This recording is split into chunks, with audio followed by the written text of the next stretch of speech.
नमस्कार. आवाज माझा वृत्तवाहिनीत आपल्या सगळ्यांचं स्वागत. वेळेच्या काही ठळक घडामोडींकडे.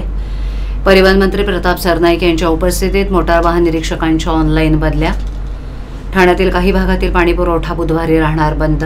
आणि आमदार संजय केळकर यांनी पाणी बिल आणि नोटिसा प्रकरणी म्हाडा प्रशासनाला विचारला जाब.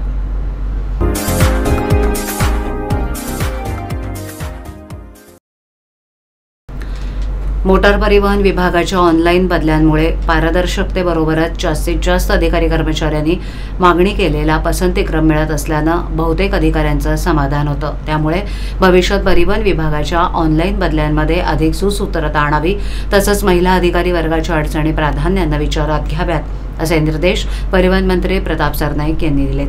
परिवहन मंत्री सरनाईक यांच्या उपस्थितीत आज मंत्रालयातील त्यांच्या दालनात परिवहन विभागाकडील 159 मोटार वाहन निरीक्षकांच्या ऑनलाईन बदल्या करण्यात आल्या. या संदर्भात आयोजित करण्यात आलेल्या बैठकीला परिवहन विभागाचे अतिरिक्त मुख्य सचिव संजय सेठी, परिवहन आयुक्त विवेक भीमनवार, सहसचिव राजेंद्र होळकर इत्यादी उपस्थित होते. मंत्री सरनाईक म्हणाले की ऑनलाईन बदल्या करताना अधिकारी कर्मचाऱ्यांच्या, विशेषतः महिलांच्या समस्या जाणून घेऊन त्या दूर करण्यास प्राधान्य द्यावं. भविष्यात अधिकाऱ्यांना 3 ऐवजी 5 पसंतीक्रम दिल्यास ऑनलाईन बदल्यांमुळे जास्तीत जास्त अधिकाऱ्यांना पसंतीचं ठिकाण मिळण्यास मदत होईल. पुढील वर्षापासून ऑनलाईन बदली प्रक्रिया अधिक चांगल्या पद्धतीनं राबवावी असंही ते म्हणाले. तसंच यावेळेला गतवर्षी राबवलेल्या ऑनलाईन बदल्या पद्धतीचा देखील आढावा घेण्यात आला. ठाण्यात राहणाऱ्या नागरिकांसाठी महत्त्वाची बातमी आहे. ठाण्याच्या महापालिका क्षेत्रात राहणाऱ्यांना पाणी जपून वापरावं लागणार आहे. ठाणे महापालिकेच्या जलशुद्धीकरण केंद्रात पावसाळापूर्व आवश्यक देखभाल दुरुस्तीचं काम हाती घेण्यात येणार आहे. त्यामुळे ठाण्यातील काही भागात बुधवारी पाणीपुरवठा बंद राहणार आहे. त्यामुळे नागरिकांना पुढील काही दिवस पाणी जपून वापरावं लागेल. ठाणे महानगरपालिकेच्या स्वतःच्या पाणीपुरवठा योजनेतील पिसेउदंचन केंद्र आणि टेमघर जलशुद्धीकरण केंद्र येथील उच्चदाब उपकेंद्रातील पावसाळापूर्व आवश्यक देखभाल दुरुस्ती, कंट्रोल पॅनलची दुरुस्ती, ट्रान्सफॉर्मर ऑइल फिल्ट्रेशन इत्यादी अत्यावश्यक कामं करण्यात येणार आहेत. त्यामुळे बुधवारी सकाळी 9 वाजल्यापासून रात्री 9 वाजेपर्यंत एकूण 12 तासांसाठी पाणीपुरवठा बंद राहणार आहे. देखभाल दुरुस्तीच्या कामामुळे ठाणे महानगरपालिका क्षेत्रात Ghodbunder road, Vartaknagar, Ritu park, jail, Gandhinagar, रुस्तमची, सिद्धांचल, समतानगर, इटर्निटी, जॉन्सन आणि कळव्याचा काही भाग येथील पाणीपुरवठा 12 तासांसाठी पूर्णपणे बंद राहील. पाणीपुरवठा सुरू झाल्यानंतर पुढील 1 ते 2 दिवस कमी दाबानं पाणीपुरवठा होणार आहे. दरम्यान अंबरनाथमध्ये काही दिवसांपूर्वी उल्हास नदीतून MIDCच्या जलशुद्धीकरण केंद्रासाठी पाणी उपसा करणारी जलवाहिनी फुटली होती. त्यामुळे पाणीपुरवठा खंडित झाला. या जलवाहिनीच्या दुरुस्तीचं काम युद्धपातळीवर हाती घेण्यात आलं होतं. त्यामुळे 24 तास MIDCकडून ठाणे जिल्ह्याला होणारा पाणीपुरवठा बंद झाला होता. शिवाईनगर, वर्तकनगर, महाराष्ट्रनगरमध्ये 20 वर्षांनी अचानक पाणीपट्टीची बिलं आणि त्यावर लाखो रुपयांच्या दंडाच्या नोटिसा म्हाडा प्रशासनानं सोसायट्यांना पाठवल्यानं सर्वसामान्य रहिवाशांच्या तोंडचं पाणी पळाले. याबाबत आमदार संजय केळकर यांनी म्हाडा प्रशासनाशी तात्काळ संपर्क साधून जाब विचारला. तसंच मुख्यमंत्र्यांना भेटून मार्ग काढण्याचा प्रयत्न करणार असून तूर्त कारवाई करू नये अशी मागणी त्यांनी केली आहे. ठाण्यात शिवाईनगर, वर्तकनगर, महाराष्ट्रनगरमध्ये म्हाडाच्या चाळी आणि इमारती असून त्या 40 ते 50 वर्ष जुन्या आहेत. त्यामुळे या सोसायट्यांना म्हाडामार्फत पाणीपुरवठा करण्यात येतो. सुरुवातीला या सोसायट्यांना नियमितपणे पाणीपट्टीची बिलं येत होती. मात्र मागील 2 दशकांपासून त्यांना बिलं आणि नोटिसाही प्रशासनाकडून पाठवण्यात आल्या नव्हत्या. आता तब्बल 20 ते 22 वर्षांनी म्हाडानं अचानक या सोसायट्यांना पाणीपट्टी थकवल्याच्या नोटिसा बजावून 15 दिवसात बिलाची रक्कम आणि त्यावरील दंड भरण्यास सांगितले. अन्यथा कारवाई करण्याचा इशारा या नोटिसांच्या माध्यमातून देण्यात आलाय.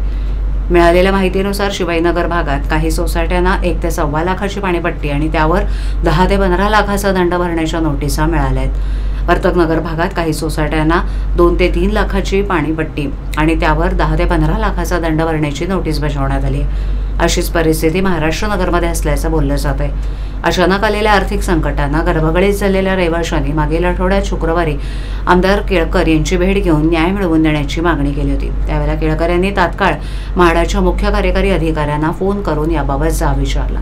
या प्रकरणी आम्ही मुख्यमंत्री देवेंद्र फडणवीस यांना भेटून मार्ग काढण्याचा प्रयत्न करणार आहोत. तोपर्यंत म्हाडा सोसायट्यांवर कोणतीही कारवाई करण्यात येऊ नये अशी मागणी केळकर यांनी केली आहे.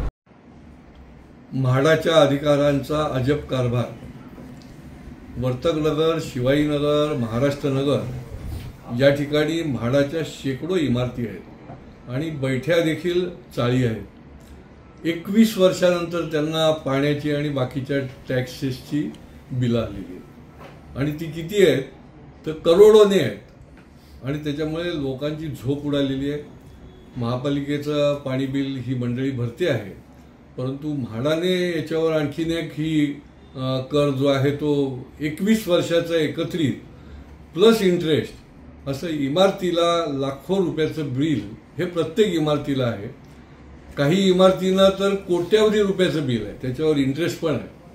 ही सगळी मंडळी माझ्याकडे आली होती आणि त्या ठिकाणी म्हाडाच्या कोकण म्हाडाचे ज्या सीओ आहेत त्यांच्याशी माझी चर्चा झाली आणि त्यांनाही मी सांगितलं की कुठल्याही परिस्थितीत अशा पद्धतीने ही गोरगरीब जनता, कारण इथे राहणारी जी लोक आहेत ते कनिष्ठ मध्यमवर्गीय आहेत, अशी अचानक तुम्ही बिलं पाठवली तर ते कशी भरू शकतील आणि त्याच्यामुळे त्या बिलांना स्थगिती दिली गेली पाहिजे आणि तोपर्यंत कुठल्याही प्रकारची कारवाई होता कामा नये अशा प्रकारची देखील मी त्यांना कार्यवाही सुचवलेली आहे. लवकरच आम्ही माननीय मुख्यमंत्री यांचीही भेट घेऊन याला स्थगिती मिळण्याच्या दृष्टीने देखील आम्ही प्रयत्न करणार आहोत. ठाणे जिल्ह्यात 1 लाखाहून अधिक विद्यार्थी 10वी परीक्षेस उत्तीर्ण झाले असून विविध शाखांमध्ये 11वीच्या प्रवेशासाठी ठाणे जिल्ह्यातील 454 महाविद्यालयांनी दरवाजे उघडलेत. जिल्हा शिक्षण विभागानं ऑनलाईन प्रवेश सुरू झाल्याची माहिती दिली आहे. 11वीत प्रवेश घेऊ इच्छिणाऱ्या विद्यार्थ्यांसाठी 454 कनिष्ठ महाविद्यालयांनी आपले दरवाजे उघडलेत. त्यामुळे सर्व विद्यार्थी आणि पालकांनी वेळापत्रकानुसार ऑनलाईन नोंदणी आणि प्रवेश प्रक्रिया पूर्ण करावी असं आवाहन शिक्षणाधिकारी ललिता धेतुले यांनी केले. 10वीची परीक्षा उत्तीर्ण केल्यानंतर आता विद्यार्थ्यांची 11वी प्रवेशासाठी लगबग सुरू झाली आहे. प्रवेश प्रक्रियेसाठी आवश्यक असलेली कागदपत्र, आधार कार्ड, जातीचे दाखले मिळवण्यासाठी विद्यार्थी पालक सेतू कार्यालयामध्ये चक्रा मारतायत. मात्र 11वी प्रवेश प्रक्रिया नेमकी कधीपासून सुरू होणार याबाबत उत्सुकता होती.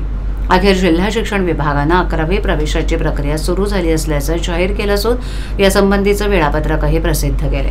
त्यानुसार सोमवारी 19 मे पासून विद्यार्थ्यांसाठी पोर्टल सुरू करण्यात आलं असून 12 जूनपर्यंत प्रवेश प्रक्रिया पूर्ण करण्यात येणार आहे. तर 14 जून रोजी दुसऱ्या फेरीसाठी रिक्त जागांची यादी प्रसिद्ध होईल. प्रवेश प्रक्रिया पूर्ण करताना विद्यार्थ्यांनी प्रमाणपत्राची स्कॅन प्रत अपलोड करणं आणि संबंधित महाविद्यालयात प्रत्यक्ष हजर राहून कागदपत्रांची पडताळणी करणं आवश्यक आहे. विद्यार्थ्यांनी प्रथम पसंती मिळाल्यास तिथेच प्रवेश घेणं अनिवार्य राहील. एकदा प्रवेश घेतल्यानंतर तो अंतिम मानण्यात येईल. त्यामुळे पालकांनी आणि विद्यार्थ्यांनी यामध्ये गांभीर्याने सहभागी व्हावं आणि वेळापत्रकाचं काटेकोर पालन करावं असं आवाहन शिक्षण विभागामार्फत करण्यात आले. गेल्या 45 वर्षात ठाणे महापालिकेला स्वतःचं धरण बांधता आलं नाही. पाणी टंचाईच्या पार्श्वभूमीवर विकासक रहिवाशांना पाणी देण्याबाबत सक्षम नसेल तर यापुढे नवीन इमारतींना ओसी देऊ नका अशी मागणी राष्ट्रवादी शरद पवार पक्षाचे नेते आमदार जितेंद्र आव्हाड यांनी जनता दरबाराच्या माध्यमातून प्रशासनाकडे केली आहे. सोमवारी ठाणे महापालिकेच्या धर्मवीर आनंद दिघे सभागृहात आमदार आव्हाड यांनी जनता दरबार घेऊन नागरिकांच्या समस्या जाणून घेतल्या. त्यानंतर इथल्या सत्ताधाऱ्यांवर सडकून टीका केली. ठाणे महापालिकेला गेल्या 45 वर्षात ठाणेकरांसाठी धरण बांधता आलं नाही. मी स्वतः शाही धरण आणलं होतं, ते का करू शकले नाहीत? 2000 कोटींचे रस्ते बांधले जातात, मग धरण का बांधता येत नाही असा प्रश्न आव्हाड यांनी यावेळेला उपस्थित केला. गल्लोगल्ली कचरा आहे, पाणी नाही, अख्ख्या शहरातील नाले सफाई ठप्प आहे, प्रत्येक तलावात सांडपाणी सोडलं जातं, मग मलनिस्सारणाचा निधी गेला कुठे असा सवाल उपस्थित करत गेल्या 45 वर्षात वॉटर आणि गटारची सुविधा करता आली नसल्याची टीका देखील आमदार आव्हाड यांनी सत्ताधाऱ्यांवर केली. ओसी देताना रहिवाशांना पुरेसा पाणीपुरवठा करण्याची अट विकासकाला घातली जाते. मग विकासक पाणी देण्यास सक्षम नसेल तर त्याला ओसी का दिली जाते? यापुढे सर्व नवीन बांधकामांना ओसी देणं बंद करा अशी मागणी देखील आव्हाड यांनी पालिका आयुक्तांकडे जनता दरबाराच्या माध्यमातून केली. शहराला स्वतःचं डम्पिंग ग्राउंड नाही, धरण नाही, सांडपाण्याची व्यवस्था नाही, क्लस्टर योजना पुढे सरकलेली नाही. त्यामुळे विकासाची दूरदृष्टी नसलेली माणसं नेतृत्व करतात. त्या शहराची काय अवस्था होते याचं उत्तम उदाहरण म्हणजे ठाणे अशी जोरदार टीका आव्हाड यांनी ठाण्यातील सत्ताधाऱ्यांवर केली.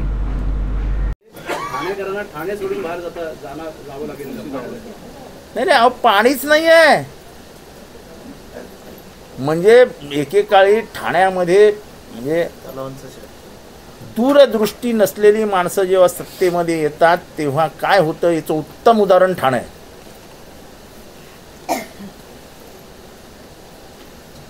आम्ही 45 वर्षात ठाण्यामध्ये स्वतःचं पाणी स्तोत्र निर्माण करू शकलो नाही, हे सर्वात मोठं दुर्दैव आहे, सर्वात मोठं दुर्दैव.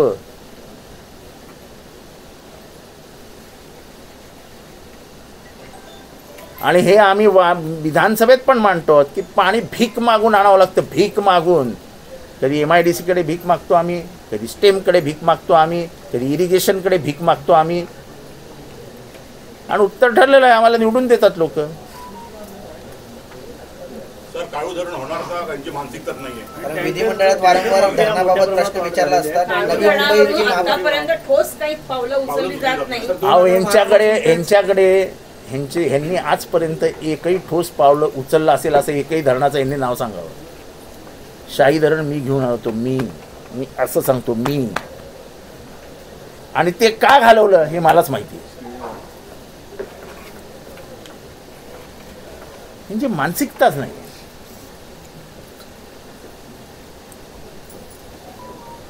जर तुम्ही 1000, 2000, 3000 कोटीचा एखादा रोड आणू शकता, तर तेवढ्याच किमतीचं तुम्ही धरण नाही आणू शकत. पुष्पा स्टाईल हरियाणा राज्यातील विदेशी मद्य अवैधरित्या महाराष्ट्रात विक्रीसाठी आलेल्या आरोपींना गुप्तचर माहितीनुसार राज्य उत्पादन शुल्क विभागानं अटक केली असून अटक केलेल्या आरोपींकडून 25 लाखाहून अधिकचा मुद्देमाल जप्त केलाय. राज्य उत्पादन शुल्क विभागानं ही कारवाई केली असून ठाणे जिल्ह्यात याआधीही गोवा दिसुदमन इथून अवैधरित्या विक्रीस आणलेल्या मद्यावर कारवाई केली. अनेक वेळेला महाराष्ट्रापेक्षा स्वस्त असणारं महागडं मद्य अवैधरित्या महाराष्ट्रात आणून सर्रास विकली जात असल्याच्या प्रकरणात वाढ झाली होती. त्यामुळे महाराष्ट्र शासनाच्या महसुलात मोठ्या प्रमाणावर फटका बसत असल्याचं उघडकीस आलं होतं. हाच शासनाचा महसूल बुडू नये यासाठी महाराष्ट्र राज्य उत्पादन शुल्काचं पथक तैनात असून मागील वर्षभरात तब्बल 30,000 बल्क लिटर विदेशी तसंच देशी बनावटीचं मद्य ठाणे राज्य उत्पादन शुल्क विभागानं जप्त केले. त्यामुळे मोठ्या प्रमाणात महाराष्ट्र शासनाचा महसूल वाचवण्यात यश आले. या मद्याची एकूण किंमत 14 ते 15 कोटी आहे. सध्या हरियाणामधून अवैधरित्या मद्य विक्रीस आलेल्या 2 आरोपींना अटक केली असून पुढील तपास राज्य उत्पादन शुल्क विभाग करत आहे. राज्य उत्पादन शुल्क विभागाचे आयुक्त माननीय श्री राजेश देशमुख साहेब यांच्या मार्गदर्शनाखाली कोकण विभागीय पथकाचे निरीक्षक श्री दिगंबर शेबाळे यांना गुप्त बातमीदारामार्फत अशी माहिती मिळाली की हरियाणा राज्यातनं ज्या ठिकाणी एक्साइज ड्युटी कमी असल्यामुळे विदेशी मद्याची किंमत कमी असते अशा ठिकाणी चोरट्या स्वरूपामध्ये ठाणे जिल्ह्यामध्ये विदेशी मद्य येणार आहे अशी त्यांना खबर मिळाल्यानंतर एक पहाटे 5 वाजण्याच्या सुमारास कल्याण बायपास रोडला त्यांनी एका संशयित वाहनाची तपासणी केली असता बाहेरच्या बाजूला रिकामी प्लास्टिकच्या पाण्याच्या जे बॉक्स ड्रम आहेत तर त्याच्या आडमध्ये चोरकप्पा बनवून सुमारे 53 बॉक्सेस विदेशी मद्याचे जे सगळे हायर ब्रँड आहेत म्हणजे ज्याला आपण स्कॉच म्हणतो असे स्कॉचचा साठा त्यांना सापडला. हा स्कॉचचा साठा हरियाणा राज्यासाठी आयात केलेला होता परंतु महाराष्ट्र राज्यामध्ये ठाणे जिल्ह्यामध्ये त्याची चोरट्या स्वरूपामध्ये आवक झाल्याचे निदर्शनास आलं. यामध्ये टेम्पो जो पिकअप टेम्पो आहे त्याच्या किमतीसह जवळपास 25 लाखाचा मुद्देमाल हस्तगत केलाय आणि 2 आरोपींना अटक केली आहे. यानंतर पुढील तपास श्री दिगंबर शेवाळे आणि त्यांची टीम करत आहे. ते तपासामध्ये निदर्शनास येईल हा नेमका कुठे कुठे जात होता आणि 53 बॉक्स स्कॉच ही म्हणजे या लगतच्या कालावधीमध्ये एवढ्या मोठ्या प्रमाणात पहिल्यांदाच सापडली त्याच्यामुळे याचा नेमका सोर्स काय हे तपासामध्ये निदर्शनास येईल. याच्यामध्ये सध्या तरी 2 आरोपी आहे. याच्यामध्ये तपासानंतर हा नेमका कोणाला पुरवण्यात येत होता आणि याचा मागचा किंगपिन कोण सूत्रधार कोण हे तपासामध्ये निदर्शनास येईल. आवाज माझावरील एखादी बातमी पाहिजे राहून गेली असल्यास यूट्यूबवर ती तुम्ही पाहू शकता तर मग नक्की सबस्क्राईब करा आवाज माझा. आजच्या ठळक घडामोडी शेवटी पुन्हा एकदा परिवहन मंत्री प्रताप सरनाईक यांच्या उपस्थितीत मोटार वाहन निरीक्षकांच्या ऑनलाईन बदल्या. ठाण्यातील काही भागातील पाणीपुरवठा बुधवारी राहणार बंद आणि आमदार संजय केळकर यांनी पाणी बिलं आणि नोटिसा प्रकरणी म्हाडा प्रशासनाला विचारला जाब. आपल्या विभागातील काही सूचना अथवा समस्या असल्यास आमच्यापर्यंत जरूर पोहोचवा. आम्ही तुमचा आवाज नागरिकांपर्यंत नक्की पोहोचवू. आम्हाला संपर्क करण्यासाठी आमचा पत्ता आवाज माझा 103 साईल 1 आदर्श नगर कोलबाड रोड ठाणे पश्चिम. आमचा दूरध्वनी क्रमांक 7666213141. आमचा ईमेल ID awazmaza.tvnews@gmail.com. तर पुन्हा भेटू याच वेळी याच ठिकाणी काही नवीन घडामोडींसह आवाज माझा वृत्तवाहिनी. तोपर्यंत नमस्कार.